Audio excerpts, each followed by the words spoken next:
Hello friends, welcome to my YouTube channel. তো এখন একটা বাংলা ফিল্ম ইন্ডাস্ট্রির বড়সড় আপডেট নিয়ে এসেছি, যে আপডেটটা সকালবেলায় কিন্তু চলে এসছে, বাট আমি ভাবলাম তোমাদের সাথে এটা শেয়ার করা উচিত। এটা কিন্তু দেব ভক্ত এবং প্রসেনজিতের যারা ফ্যান আছে তাদের জন্য কিন্তু বিশাল বড় একটা খুশির খবর।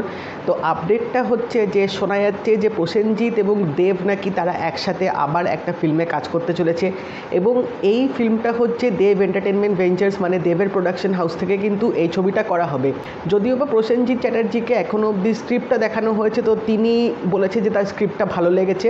তো এবার দেখা যাক আর কী কী আপডেট আসতে পারে, বাট যদি এই ফিল্মটা হয় তাহলে কিন্তু বিশাল বড় একটা ঝড় আসতে চলেছে বাংলা ইন্ডাস্ট্রিতে। এই ফিল্মটা ডিরেক্টর হচ্ছে পথিকৃৎ বাসু। তো ডিরেক্টর মানে আগে এত ভালো ভালো কাজ দিয়েছে যে আমার যথেষ্ট সন্দেহ আছে এই ফিল্মটা তিনি কীরকম করবেন, কারণ তিনি এর আগে হরিপদ ব্যান্ডওয়ালা এবং টোটাল দাদাগিরির মতো এত অসাধারণ কাজ উপহার দিয়েছে। যদিও বা তার কিন্তু জেনুইনলি লাস্ট যে ফিল্মটা ছিল কে তুমি নন্দিনী, যেটার মধ্যে বনি ছিল, সেই ফিল্মটা কিন্তু আমার যথেষ্ট ভালো লেগেছিলো। একটা রোম্যান্টিক ফিল্ম হয়েছিল, ওটা কিন্তু বেশ ভালোভাবে তিনি করেছিলেন। বাট এই ফিল্মটা শোনা যাচ্ছে নাকি সম্পূর্ণ একটা আলাদা ধাঁচের তৈরি হচ্ছে। এটা কিন্তু একদম মানে পাক্কা পুরো কমার্শিয়াল টাইপ হয়তো হবে না, একটা অন্যরকম জনারের হয়তো আমরা ফিল্ম পেতে চলেছি। কিন্তু এর আগে আমরা দেব আর প্রসেনজিৎকে দুটো ছবিতে দেখতে পেয়েছি, যেটা হচ্ছে জুলফিকার এবং ককপিট। কিন্তু এই দুটো ফিল্মে তো তাদের একসাথে মানে যে স্ক্রিন প্রেজেন্সটা কিন্তু খুব কম ছিল। ককপিটেও কিন্তু প্রসেনজিৎ একটা স্পেশাল অ্যাপিয়ারেন্স টাইপ ছিল, এবং জুলফিকারেও সেরকম তাদের একসাথে কিন্তু বেশিক্ষণ দেখা যায়নি। বাট এই ফিল্মটায় শোনা যাচ্ছে যে প্রসেনজিতের ক্যারেক্টারটা কিন্তু সম্পূর্ণ একটা ভিন্ন ধরনের হবে, এবং এটা কিন্তু দুজনকেই from the beginning till the end তারা এই ফিল্মটার মধ্যে থাকবে।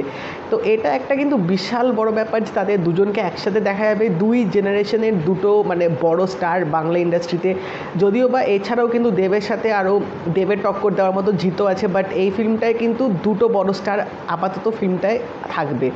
এবং এই ফিল্মটা দেখা যাক এখন কি হয়। সব কিছু ঠিকঠাক থাকলে হয়তো এতদিনে স্ক্রিপ্ট লক হয়ে যেত, অফিসিয়াল অ্যানাউন্সমেন্টও চলে আসতো, সব কিছুই হয়ে যেত। বাট করোনার জন্য সব এখন পিছিয়ে গেছে। তো হোপফুলি হয়তো খুব শীঘ্রই একটা তাড়াতাড়ি আমরা অফিসিয়াল অ্যানাউন্সমেন্ট পেতে চলেছি।